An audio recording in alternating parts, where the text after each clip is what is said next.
ఆదిలాబాద్ జిల్లా వార్తల విషయానికి వస్తే జిల్లా కలెక్టర్ కార్యాలయం ఎదుట తెలంగాణ విఏఓ ఐకేపీ ఉద్యోగులు సిఐటి ఆధ్వర్యంలో ధర్నా చేపట్టారు.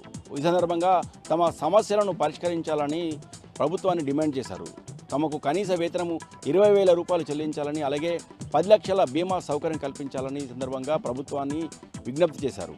అలాగే మహిళా సంఘాల ద్వారా తమకు ప్రతి నెల 3,000 రూపాయల ఇన్సెంటివ్స్ చెల్లించాలని, అలాగే తమకు సీసీలాగా ప్రమోషన్ కల్పించాలని, తమ సమస్యలను పరిష్కరించాలని గత 6 నెలలుగా ప్రభుత్వాన్ని కోరుతున్నప్పటికీ ప్రభుత్వము నిర్లక్ష్యంగా వహిస్తుందని, ఇప్పటికైనా ప్రభుత్వం వెంటనే స్పందించి విఈఓల సమస్యలను పరిష్కరించాలని సందర్భంగా ఉద్యోగులు డిమాండ్ చేశారు.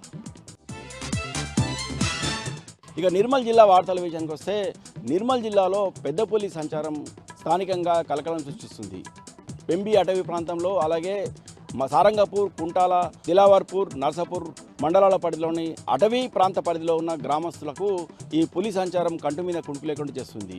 2 రోజుల క్రితం మహబూబ్ ఘాట్ వద్ద పులి రోడ్డు దాటుతూ కనిపించడం స్థానికంగా కలకలం సృష్టించింది. అయితే ఈరోజు పెంబి ప్రాంతంలో కనిపించడం కాకుండా ఒక రైతుకు సంబంధించిన ఎద్దుపై దాడి చేసి చంపేసింది. దీంతో అటవీ ప్రాంత పరిసర గ్రామస్తులు భయాందోళనకు గురవుతున్నారు.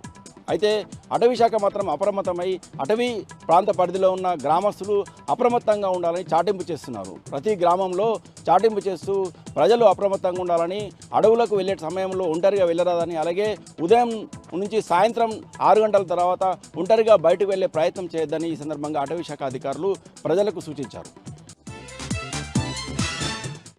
ఇక మరో వార్తా విషయానికి వస్తే బాసర త్రిబుల్ నిన్న స్వాతిప్రియ అనే PUC 2 సంవత్సరం చదువుతున్న విద్యార్థిని ఉరివేసుకుని ఆత్మహత్య చేసుకోవడం పట్ల విద్యార్థి సంఘాలు ఆందోళన వ్యక్తం చేస్తున్నాయి. బీఆర్ఎస్ పార్టీ విద్యార్థి సంఘం ఆధ్వర్యంలో ఈరోజు త్రిబుల్ ప్రధాన గేటు వద్ద ధర్నా చేపట్టారు.